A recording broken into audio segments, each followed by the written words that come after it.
తాకట్లో ఉన్న బంగారాన్ని విడిపించి ఆ రోజున మార్కెట్ ధర కట్టి మిగిలిన డబ్బును మీకు అందిస్తుంది కొమ్మూరి గోల్డ్.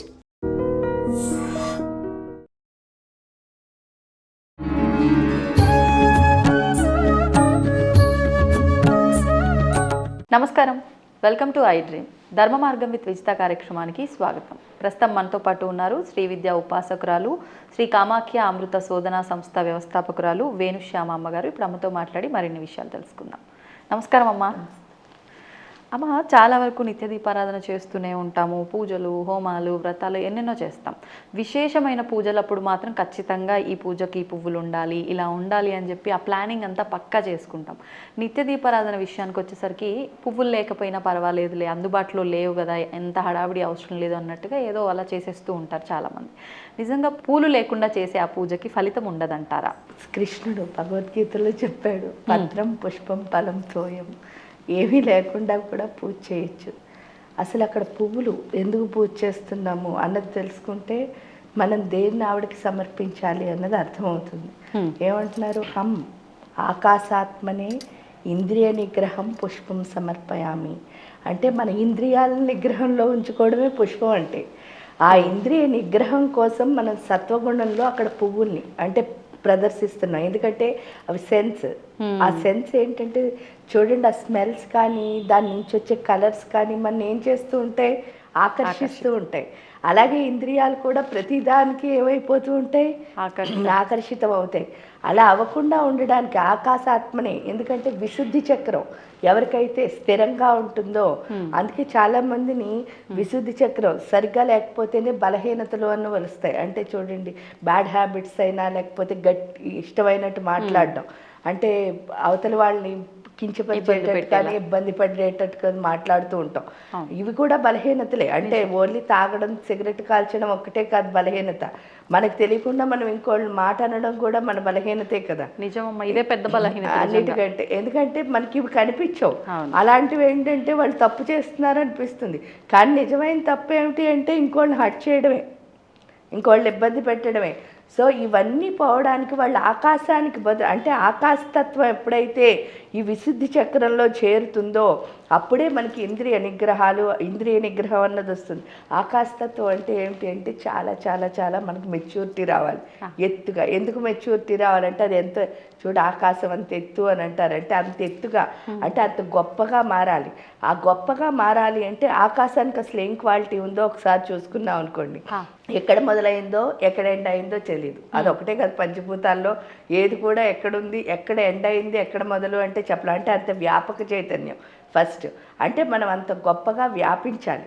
దేంట్లో వ్యాపించాలి అని ఒకసారి ఆలోచించుకుంటే, గొంతులో నార్మల్గా ఒక హ్యూమన్ ఎవరైనా సరే, మీరు నేను మానవుడు ఎవరైనా, మన గొంతులో ఏముంటుందిట అంటే ఒక విషయం ఉంటుందిట. ఆ విషయం పేరేమిటి అంటే ఐడెంటిటీ అని విషయం ఉంటుంది. అంటే నాకు ప్రత్యేక స్థానం కావాలి. ప్రత్యేక స్థానం కావాలి అంటే మనం ఏమనుకుంటాం, మన గురించి మనం చెప్పేసుకుంటే అంటే నేను ఈ గొప్ప చేశాను, ఆ గొప్ప చేశానని చెప్పామనుకో మనకు చాలా ప్రత్యేకత వస్తుంది అనుకుంటాం. కానీ మనం ఎంత బాగా మన గురించి చెప్పేసుకుంటామో అంత కిందకు పడిపోతాం అన్నమాట నిజం చెప్తే. ఎందుకంటే మనం నిజంగా అంత గొప్పవాళ్ళం, అంత గొప్ప పనులు చేసామనుకోండి, మనం చెప్పక్కర్లేదు కదా, మన కోసమే చేస్తారు, ఊరందరూ చెప్పుకుంటారు. అంటే ఆ ఐడెంటిటీ పోవాలి అంటే ఇందులోకి ఏం రావాలి అంటే నేను అన్న స్వార్థం పోయి ఇందులోకి రావాల్సింది ఏంటి అంటే జ్ఞానము. అది మనకి అది మనకి చెప్పడానికే, మనం తెలుసుకోవడానికే. మనకి శివ ఏం చేస్తారు అంటే క్షీరసాగర మదనం జరిగిందండి అంటారు. ఆ క్షీరసాగరం ఎక్కడుంది అంటే మన మూలాధార చక్రంలోనే ఆ కుండలిని శక్తితో, మేరు పర్వతం అంటే వెన్నుపూస, దాన్ని ఏం చేస్తున్నారు, చిలుకుతున్నారు. అంటే చిలకడం అంటే సాధన. మనం మొదటగా సాధన ఎప్పుడు మొదలెట్టాము, ఫస్ట్ మనలో ఉన్న చెడ్డ గుణాలన్నీ ఏమవుతాయి, బయటకు వస్తాయి, బయటకు వచ్చి పోతాయి. ఆ బయటికి ఎప్పుడైతే వచ్చాయో దాన్నే విషము అని అంటారు. ఆ విషం చిలగ్గా చిలగ్గా చిలగ్గా అది బయటకు ఎప్పుడు పోతుందో అప్పుడు అమృతం వస్తుంది. అందుకనే శివుడు కంఠంలో దాచుకున్నాడు అంటే ఆయన విషం తాగి కంఠంలో దాచుకున్నాడని కాదు, మనందరి కంఠాల్లో ఉన్న విషాన్ని ఎవరైతే తీసేస్తారో వారినే శివుడు అంటారు. ఇక్కడికి వచ్చేసరికి ఏమవుతుంది, ఆకాశానికి ఆ విషయాన్ని అంటే ఐడెంటిటీ అనే విషయాన్ని తీసేస్తుంది అని అక్కడ మనకు ఆ వ్యాపక చైతన్యంలో అర్థం చేసుకుంటే. ఇంకోటి వచ్చేసరికి ఏంటి అంటే ఆకాశం ఎప్పుడు నిశ్శబ్దంగా ఉంటుంది, దాన్ని శూన్యము అని అంటారు. శూన్యం అంటే అర్థం, శూన్యము నిశ్శబ్దము ఈ రెండు పదాలు కూడా ఉన్నాయి. శూన్యం అంటే ఏంటి, ఇది ఎప్పుడు ఖాళీగా ఉండాలట. అవసరమైనప్పుడే ఏం చేస్తూ ఉండాలి, ఆ జ్ఞానాన్ని బయటికి ప్రదర్శించాలి. అంత గొప్ప జ్ఞానం మన లోపలికి రావాలి అంటే మనం ఏమవ్వాలి అంటే మనం ఏ పని చేస్తున్నామో దాంతో పూర్తిగా కలిసిపోవాలి. అంటే మనకి ఆ పనికి తేడా లేనంత స్థితికి మనం వెళ్ళిపోవాలి. అప్పుడు మాత్రమే ఇదంతా శూన్యమై అవసరమైనప్పుడే మాట బయటకు వస్తుంది. ఇంకా మూడోది వచ్చేసరికి ఏమన్నారు, నిశ్శబ్దము. నిశ్శబ్దం అంటే ఏంటి అంటే అక్కడ శబ్దం లేదని కాదు. శబ్దం అంటే అర్థం ఏమిటి అంటే చూడండి, ఒక రెండు మేఘాలు వచ్చి ఒక మబ్బులు రెండు మబ్బులు ఢీక్కోగానే మెరుపులు వచ్చేస్తున్నాయి, వర్షం పడుతుంది. అవునా కాదా? అవి ఎందుకు ఢీక్కుంటున్నాయి అన్నది వాటికి క్లారిటీ ఉందా అని ఒకసారి ఆలోచించాం అనుకోండి, ఉంది క్లియర్గా. వర్షం వచ్చినప్పుడే అవి ఢీక్కుంటాయి, వచ్చి ఎండలో ఉత్తినే కొట్టుకోవు, చలిలో కొట్టుకోవు అవి. అంటే వాటికి ఒక క్లారిటీ ఉంది, వర్షం రావాలన్నప్పుడే మేఘాలు వస్తాయి. అంటే ఆ క్లారిటీ ఎక్కడ రావాలి, మనలో రావాలి. ఇప్పుడు మనకు ఉన్నది ఏంటి, కన్ఫ్యూజన్ ఉందా లేదా, అవునా, ఆ డౌట్స్తోనే మనం మాట్లాడుతూ ఉంటాం. అది లేకుండా నాకు తెలుసు, నేను తెలుసున్నదే నీకు చెప్తున్నాను. ఆ కమాండ్ ఎలా ఉంటుంది, ఆ ఫ్లో, ఎందుకంటే అది ఎక్కడ ఆగదు, దానికి ఏమి రాసుకో అవసరం లేదు. అది ఎప్పుడు వస్తుంది అంటే మీరు ఆ చేస్తున్న పనితో బాగా ఇమ్మర్స్ అయిపోయి కలిసిపోయినప్పుడే వస్తుంది. ఆ స్థితి మనకి ఎక్కడి నుంచి వస్తుంది అంటే ఆకాశం నుంచి. ఎప్పుడైతే ఇంత వ్యాపక చైతన్యం కింద మనం మారామో ఆటోమేటిక్గా ఇంద్రియ నిగ్రహం అంటే అర్థం ఏమిటి అంటే మనకి జ్ఞానేంద్రియాలు మంచిని చెడుని కూడా లోపలికి తీసేసుకుంటూ ఉంటాయి. అంటే చాలామంది తిన్నవే పచవయ్యి మంచి పైకి వచ్చి చెడు కిందకి వెళ్తుంది అనుకుంటారు. కానీ ఇక్కడ తిన్నది ఒక్కటే కాదు, వెన్నది, చూసింది, మాట్లాడింది, అన్ని చెడులు మంచులు లోపలికి వెళ్తున్నాయి. ఎందుకంటే నాలుకో జ్ఞానేంద్రియం, చెవులో జ్ఞానేంద్రియం, కళ్ళో జ్ఞానేంద్రియం, ఇవన్నీ ఏవైతే ఉన్నాయో వీటికన్నిటికీ ఉన్న. సపోజ్ కళ్ళును కనుక మనం తీసుకుంటే రెండు కళ్ళు ఏం చేస్తూ ఉంటాయట, ఎక్కువ డీవియేట్ అవుతూ ఉంటాయట. అంటే ఇటు చూడండి అని పక్కలకి చూస్తూ ఉంటాయి. అలాంటిది మనకి ఎప్పుడూ ఒక ఫోకస్ ఉండాలి అని మళ్ళీ కన్నే తెలియచేస్తుంది. అదేంటి అంటే మూడో కన్ను, జ్ఞానేత్రం ఓపెన్ అయితేనే ఇవన్నీ ఎలా వస్తున్నాయంటే, అందుకని ఆ డిఫరెంట్ కలర్ పువ్వులు కానీ ఆ స్మెల్స్ ఉన్న పువ్వులు కానీ ఎప్పుడైతే పెడుతున్నామో తద్వారా మన విశుద్ధి చక్రాన్ని అమ్మవారు అయ్యవారో మీరు ఏ దేవుడిని కొలిస్తే ఆ దేవుడికి సమర్పిస్తున్నాం.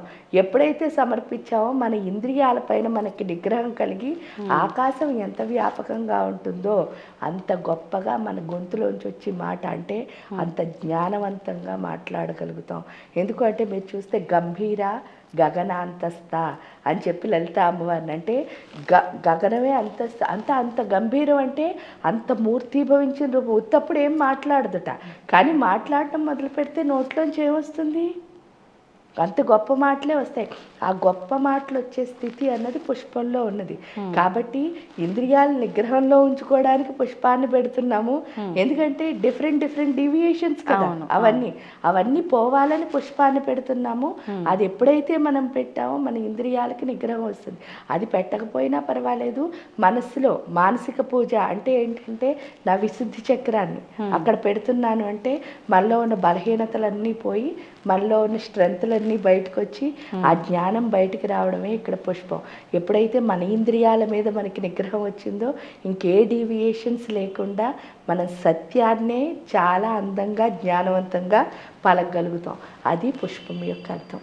బాగుంది. ఇప్పుడు మీరు అన్నట్టుగా నిజంగా అంత జ్ఞానంతో పూజ చేసినప్పుడు ఇవన్నీ ఏం అవసరం లేదు భౌతికంగా, కానీ ప్రస్తుతం అందరికీ కావాల్సిందే, అంతే కదమ్మా? అంత జ్ఞానంతో చాలా తక్కువగా ఉన్నారు. అంటే ఇవి చేయడం ఎందుకంటే బహిర్గతంగా మీరు ఇప్పుడు ఒక విగ్రహం ధ్యానం చెయ్యి అన్నారనుకో, మీరు కళ్ళు మూసుకుని కూర్చుంటారు.